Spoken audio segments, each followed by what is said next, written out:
இதை செய்தாலே போதும், குழந்தைக்கு வந்து அடிக்கடி சளி பிடிக்காது. So cold and cough home remedies for kids.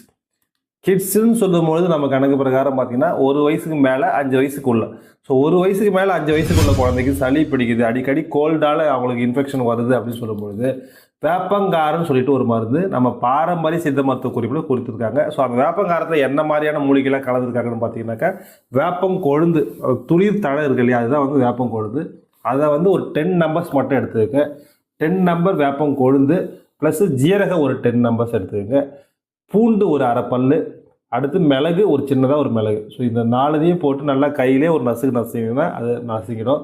நசுங்கின பிறகு அந்த மூலிகையை வந்து குழந்தையோட தாய்ப்பால் கிடைச்சுன்னா தாய்ப்பாலில் வந்து போட்டு ஒரு 10 நிமிஷம் ஊற விடுங்க. அப்படி தாய்ப்பால் கிடைக்கலையா பசும்பால் இருக்கு இல்லையா, அந்த பசும்பாலை போட்டு ஊற விடுங்க. ஒரு 10 நிமிஷம் ஊறின பிறகு அதை ஃபில்ட்ரு பண்ணிங்கன்னா அந்த வந்து அதுதான் வேப்பங்க